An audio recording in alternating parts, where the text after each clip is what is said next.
कलकत्ते की एक तंग, अंधेरी और गंदी गली के अंदर पुराने और छोटे से मकान की नीचे वाली कोठरी में एक औरत को फटे पुराने आसन पर बैठे हुए परमात्मा के ध्यान में निमग्न देख रहे हैं। इस मकान में यद्यपि इसी की तरह और भी कई गरीब किराएदार रहते हैं और उनकी बातचीत तथा आपस में झगड़े तकरार के कारण इस समय मकान में कोलाहल सा हो रहा है, मगर उस औरत का चित्त किसी तरह हिलता हुआ दिखाई नहीं देता और वह आंखें बंद किए माला जपती अपने ध्यान में लगी हुई है और उस कोठरी का दरवाजा अध खुला सा दिखाई दे रहा है। जब हम उसके सामान की तरफ ध्यान देते हैं तब उस औरत की गरीबी और लाचारी का अंदाजा सहज ही मिल जाता है। एक कोने में फटे पुराने कपड़े की छोटी अधखुली सी गठरी, दूसरे कोने में पानी का घड़ा और उसके पास ही छोटा सा पीतल का गिलास पड़ा है। ऊपर की तरफ एक खूंटी के सहारे काली पैदी की हांडी टैगी हुई है, जिससे मालूम होता था कि यही हांडी नित्य चूल्हे पर चढ़ा करती है। पानी वाले घड़े के दाहिनी तरफ चूल्हा और उसके सहारे छोटी छोटी दो रिकाबियां रखी हैं, वे भी साबुत नहीं है। बाईं तरफ जहां औरत बैठी है, मिट्टी का छोटा सा चौकूठा चबूतरा बना है जिस पर तुलसी जी का एक पेड़ है, जिसके सामने वो औरत बैठी हुई इस कंगाली की अवस्था में भी बेफिक्री के साथ उपासना कर रही है और उसके पास ही एक चक्की भी गड़ी हुई है। इतना होने पर भी उस कोठरी में किसी तरह की गंदगी या मैलापन नहीं है, गोबर से लीपकर तमाम जमीन साफ और सुथरी बनाई हुई है।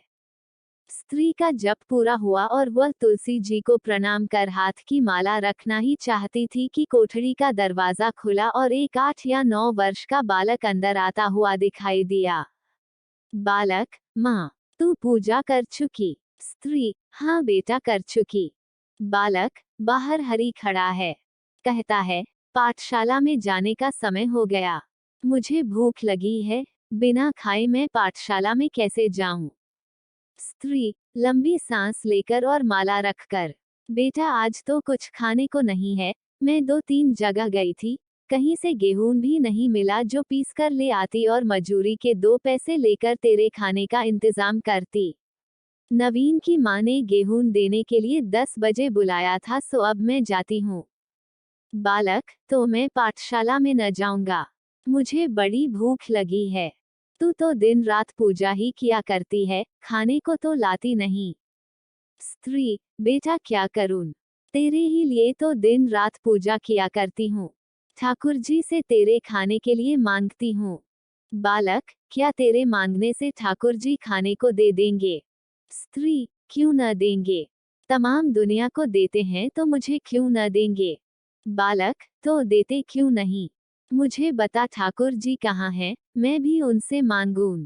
स्त्री: डबडबाई आंखों से ठाकुर जी बड़ी दूर रहते हैं, इसी से मेरी आवाज अभी तक उन्होंने नहीं सुनी। बालक: तो दूसरों की आवाज कैसे सुनते हैं जिन्हें खाने को देते हैं? स्त्री: कुछ सोचकर रोज रोज के पुकारने से सुन ही लेते हैं और जब सुन लेते हैं तो सब कुछ देते हैं। बालक: हलवा, जलेबी, लड्डू, पेड़ा सब कुछ देते हैं? स्त्री: हाँ बेटा, सब कुछ देते हैं। इतना कहकर स्त्री ने पूजा समाप्त की और लड़के को गोद में लेकर आंचल से उसका मुंह पोंछने लगी और लड़के ने पुनः उससे पूछना शुरू किया। बालक: हाँ माँ, तो तू ठाकुर जी का ठिकाना तो बता दे। स्त्री: बेटा, ठाकुर जी बैकुंठ में रहते हैं, वह सब राजों के राजा हैं, उनका ठिकाना क्या? बालक: बैकुंठ कैसा है? स्त्री: बैकुंठ बड़ा भारी मकान है, चारों तरफ हीरा पन्ना जवाहिरात जड़े हैं, वहाँ बड़ा आनंद रहता है। बालक: हमेल्टीन कंपनी की दुकान से भी ज्यादा सजा हुआ है, वहाँ मैं नवीन भैया के साथ गया था, खूब देखा, मगर चपरासी ने भीतर जाने नहीं दिया, कान पकड़ के निकाल दिया। स्त्री: बेटा, मैं क्या जानूं हमेल्टीन कौन है और उसकी दुकान कहाँ है, पर ठाकुर जी के बराबर दुनिया में किसी का मकान न होगा। बालक: ठाकुर जी का नाम ठाकुर जी ही है या कोई और भी है? जैसे मेरा नाम गोपाल भी है और सुंदर भी है। स्त्री: हाँ बेटा, तुम्हारे तो 2 ही नाम हैं मगर उनके हजारों नाम हैं। बालक: सबसे बड़ा नाम उनका कौन है?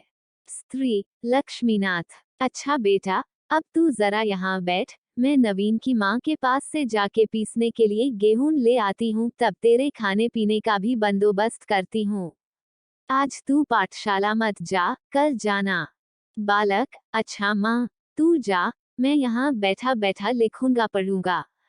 मगर मुझे पानी पिलाती जा, कुछ तो पेट भर जाएगा। स्त्री की आंखें अच्छी तरह डबडबा आई, मगर उसने जल्दी से आंखें पोंछ डाली जिससे गोपाल को मालूम न हो और पानी पिलाकर घर के बाहर निकल गई। संध्या होने में अभी 2 घंटे की देर है। कलकत्ते के बाजारों की रौनक पल पल में बढ़ती जाती है, और बाजारों को छोड़कर हम अपने पाठकों को उस बाजार में ले चलते हैं जिसकी दोनों मंजिलें सैर तमाशे के शौकीनों के दिल में ठंडक देने और मंचलों की झुकी हुई गर्दनें ऊपर की तरफ उठा देने वाली हैं। इसी बाजार में हम एक दोहरे टप वाली लेंडो फिटिन, जिसके आगे बैलों की जोड़ी जुती हुई है, धीरे धीरे जाते देखते हैं। इस गाड़ी में एक अधेड़ उम्र का रईस बैठा हुआ है और उसके सामने की तरफ 2 आदमी, जो उसके आश्रित होंगे, भी बैठे कभी कभी कुछ बातें करते जाते हैं। रईस की निगाह दोनों तरफ की दुकानों और कोठों पर पड़कर उसके दिल में तरह तरह के भाव पैदा करते जाते थे। अकस्मात उस रईस की निगाह एक बालक के ऊपर जा पड़ी, जो सड़क के किनारे पर रखे हुए एक लेटर बक्स के अंदर चिट्ठी डालने का उद्योग कर रहा था, मगर उसके मुंह तक हाथ न जाने के कारण वह बहुत ही दुखी होकर तरह तरह की तरकीबें कर रहा था। धीरे धीरे ये फिटिन भी उसके पास तक जा पहुंची और उस लड़के की सूरत, शक्ल तथा इस समय की अवस्था पर रईस को बड़ी दया आई। उसने समझा कि यह गरीब लड़का, जिसके बदन पर साबुत कपड़ा तक नहीं है, शायद किसी दुकानदार का शागिर्द या नौकर है और उसी ने इस बेचारे को इसकी सामर्थ्य से बाहर काम करने की आज्ञा दी है और यह बेचारा डर के मारे अपना काम पूरा किए बिना यहाँ से टलना नहीं चाहता। रईस ने अपने एक मुसाहब को, जो उसके सामने की तरफ बैठा हुआ था, गाड़ी से नीचे उतरकर उस लड़के की कठिनाई को दूर करने का इशारा किया।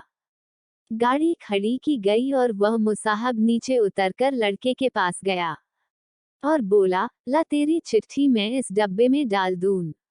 इसके जवाब में लड़के ने सलाम करके चिट्ठी उसके हाथ में दे दी। मुसाहब की निगाह जब लिफाफे पर पड़ी तो चौंक पड़ा और वह लिफाफा रईस के पास नाम दिखाने के लिए ले आया। लड़के को ये बात कुछ बुरी मालूम हुई क्योंकि उसे अपनी चिट्ठी के छिन जाने का भय हुआ।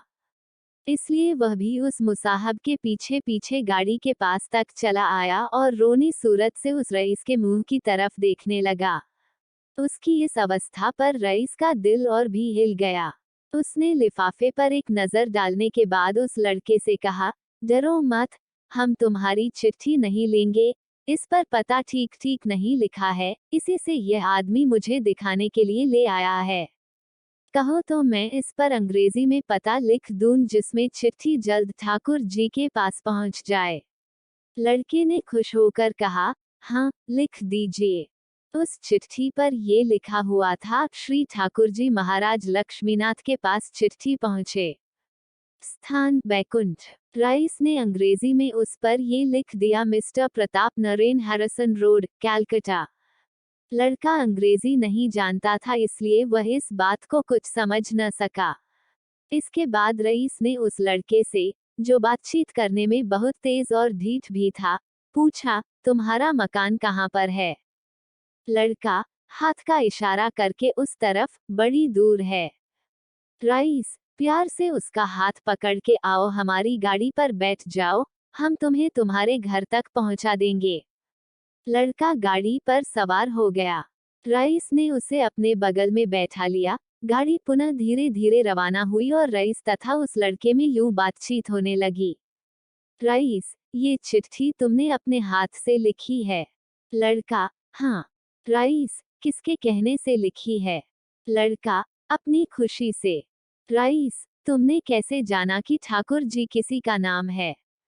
लड़का, मेरी माँ रोज उनकी पूजा किया करती है, उसी से मैंने सब कुछ पूछा था। रईस, तुम्हारी माँ ने तुम्हें धोखा दिया? लड़का, मेरी माँ कभी झूठ नहीं बोलती, सब कोई कहते हैं कि गोपाल की माँ झूठ नहीं बोलती। रईस, तो क्या ये चिट्ठी तुमने अपनी माँ से छिपा के लिखी है? लड़का, हाँ, रोनी सूरत से, अगर मेरी माँ सुनेगी तो मुझे मारेगी। रईस, लड़के की पीठ पर हाथ फेर के, नहीं नहीं, तुम डरो मत। हम तुम्हारी माँ से यह हाल नहीं कहेंगे। हमारा कोई आदमी भी ऐसा न करेगा। अच्छा ये तो बताओ कि चिट्ठी में तुमने क्या लिखा है? इसका जवाब लड़के ने कुछ भी न दिया। रईस ने 2-3 दफे यही बात पूछी मगर कुछ जवाब न पाया। आखिर यह सोचकर चुप हो गया कि आखिर वह चिट्ठी मेरे यहाँ पहुँचेगी क्योंकि मैंने उस पर अपना पता लिख दिया है। अस्तु जो कुछ उसमें होगा मालूम हो जाएगा। इतने ही में लड़का चौंक पड़ा और गद्दी पर से कुछ उठकर बोला, वह मेरी गली आ गई, मुझे उतार दो। रईस की आज्ञानुसार गाड़ी खड़ी की गई और वह लड़का उतरकर अपने उसी मकान में चला गया जिसका परिचय हम पहले बयान में दे आए हैं। मगर रईस का इशारा पाकर उसका एक आदमी लड़के के पीछे पीछे गया और उसका मकान अच्छी तरह देख भाल आया। इसके बाद गाड़ी वहां से रवाना होकर तेजी के साथ एक तरफ को चली गई। हमारे परिचित रईस महाराज कुमार प्रताप नारायण की अवस्था आज कुछ निराले ही ढंग की हो रही है। वह ऊंचे दर्जे का अमीर और जमींदार था। वह हर तरह की खुशी का सामान अपने चारों तरफ देखता था और बिना औलाद के रहकर भी वह दिन रात अपने को प्रसन्न रखता था। मगर आज मालूम होता है कि उसकी तमाम बनावटी खुशियों का खून हो गया है और उसके अंदर किसी सच्ची खुशी का दरिया जोश मार रहा है, जिसके सबब से उसकी बड़ी बड़ी आंखें प्रेम के आंसुओं का सोता बहा रही हैं। गोपाल लड़के के हाथ की लिखी हुई कल वाली चिट्ठी जिस पर उसने अपना पता लिखकर डाक के डब्बे में छुड़वा दिया था, उसके हाथ में थी और वह अपने कमरे में अकेला बैठा हुआ उसे बार बार पढ़कर भी अपने दिल को संतोष नहीं दे सकता था। उस चिट्ठी का यह मजमून था। श्री ठाकुर जी महाराज, लक्ष्मीनाथ, मैंने अपनी माँ से सुना है कि तमाम दुनिया को तुम खाने के लिए देते हो, जो कोई जो कुछ मांगता है तुम वही देते हो। तुम्हारे भंडार में सब कुछ भरा रहता है तो फिर मुझे क्यों नहीं देते? दयानिधान, आज मैं दिन भर का भूखा हूँ। मेरी माँ ना मालूम कै दिन की भूखी है। मेरे घर का रोज ही यही हाल रहता है। कब तक मैं लिखा करूँगा? कृपा कर मेरे लिए 2 सेर लड्डू का बंदोबस्त कर दीजिए जिससे मैं, मेरी माँ और मेरे साथ खेलने वाले लड़के भी रोज खा लिया करें। मैंने आज तक कभी नहीं खाया, मैं उसका स्वाद नहीं जानता। पुनः पढ़कर उसने अपने कलेजे पर हाथ रखा और लंबी सांस लेकर कहा, हाँ, व्यर्थ ही इतने दिन भूल भुलैये में घूमते हुए नष्ट किए। हाँ, एक दिन भी ऐसा सरल विश्वास भगवान पर न हुआ। आज मालूम हुआ कि मैं कौन हूँ और मुझे क्या करना चाहिए। हे ईश्वर, तू धन्य है। निस्संदेह तुझ पर जो भरोसा और विश्वास रखता है, उसी का बेड़ा पार है। अच्छा पतित पावन, अब मैं भी तेरे दरवाजे की खाक छानूंगा और देखूंगा कि तेरी लंबी भुजा के सहारे मुझ अधर्म का क्यों कर उद्धार होता है। इतने ही में कमरे का दरवाजा खुला और विपिन बिहारी बाबू वकील हाईकोर्ट की सूरत दिखाई दी, जो बड़े ही नेक, भोले भाले तबीयत के आदमी थे और जिन्हें महाराज कुमार प्रताप नारायण ने एक वसीयतनामा लिखने के लिए बुलाया था। आओ देखें तो सही इस समय हमारा गोपाल कहाँ है और क्या कर रहा है। देखो वह अपनी माँ के पास बैठा हुआ मीठी मीठी बातें कर रहा है। वो डरता डरता कह रहा है, माँ, मैंने ठाकुर जी को चिट्ठी लिखी है। वह आज जरूर पहुँच गई होगी। तू कहती थी कि वह पल भर में तमाम दुनिया की खबर ले लेते हैं। अगर ऐसा है तो बस अब थोड़ी ही देर में मेरे पास भी लड्डू की हांडी पहुँच जाएगी। आज तू मेरे खाने की फिक्र न कर, इत्यादि। और उसकी माँ अपनी आंखों से आंसुओं की धारा बहा रही है। इतने ही में दरवाजे के बाहर से किसी ने गोपाल कहकर पुकारा, जिसे सुनकर गोपाल दौड़ता हुआ घर के बाहर चला गया। थोड़ी ही देर के बाद जब लौटकर अपनी माँ के पास आया तो उसके एक हाथ में लड्डू से भरी हुई एक हांडी थी और दूसरे हाथ में एक चिट्ठी। गोपाल ने खुशी खुशी अपनी माँ से कहा, देख माँ, मैं कहता था ना कि ठाकुर जी का आदमी लड्डू लेकर आता होगा। देख कैसा बढ़िया लड्डू है, आहा। एक चिट्ठी भी ठाकुर जी ने भेजी है। देख ये चिट्ठी है। गोपाल की बात सुनकर उसकी माँ भौचक सी हो गई और वह तजुब भरी निगाहों से गोपाल का मुंह देखने लगी। दिल के अंदर से उठे हुए जोश ने उसका गला भर दिया था और वह कुछ बोल नहीं सकती थी। जब गोपाल ने चिट्ठी उसके हाथ में दी, तब वो खोलकर पढ़ने लगी, जिसका मतलब ये था, ठाकुर जी ने 2 सेर लड्डू रोज तुम्हारे पास भेजने की आज्ञा दी है, सो आज से बराबर तुम्हारे पास पहुंचा करेगा। ठाकुर जी ने तुम्हारे लिए और भी बहुत कुछ प्रबंध किया है, जिसका हाल कुछ दिन बाद मालूम होगा। गोपाल की मां को बड़ा ही आश्चर्य हुआ। वह तज्जुब भरी निगाहों से कभी गोपाल का मुंह देखती और कभी लड्डू तथा चिट्ठी की तरफ ध्यान देती। उसकी समझ में कुछ भी नहीं आता था कि यह क्या हुआ और क्यों हुआ। मगर गोपाल को इन सब सोच विचारों से क्या संबंध था। वह उसी समय थोड़ा सा लड्डू लेकर घर के बाहर निकल गया और अपने हमजोली तथा साथ खेलने वाले लड़कों को खुशी से बांटकर घर चला आया। इसके बाद खुद भी लड्डू खाए और अपनी मां को भी जिद करके खिलाया। 15 दिन तक नित्य एक आदमी आकर गोपाल के घर पर लड्डू दे जाया करता और उसकी मां तरह तरह के सोच विचारों में अपना समय बिताया करती। इसके बाद 16वें दिन जब महाराज कुमार प्रताप नारायण की चिट्ठी एक वसीयतनामे के साथ सरकारी वकील की मार्फत उसके पास पहुंची, तब उसे मालूम हुआ कि गोपाल के सच्चे प्रेम, विश्वास और भोलेपन ने उसकी हुर्मत और औकात तथा जिंदगी के धन का कैसा काया पलट कर डाला है, और उसके घर पर लड्डू पहुंचाने वाले महाराज कुमार प्रताप नारायण के दिल पर उसका कितना बड़ा असर पड़ा कि उसने अपनी तमाम जायदाद का मालिक गोपाल को बनाकर इसलिए ब्रज यात्रा की कि उसी भक्तवत्सल पतित पावन बैकुंठनाथ के प्रेम में अपना जीवन समाप्त करके सच्चे सुख का लाभ करे। हमारी ये कहानी आपको कैसी लगी हमें कमेंट में जरूर बताएं। अगर आप मेरे चैनल पर नए हैं तो हमें सब्सक्राइब करें। धन्यवाद।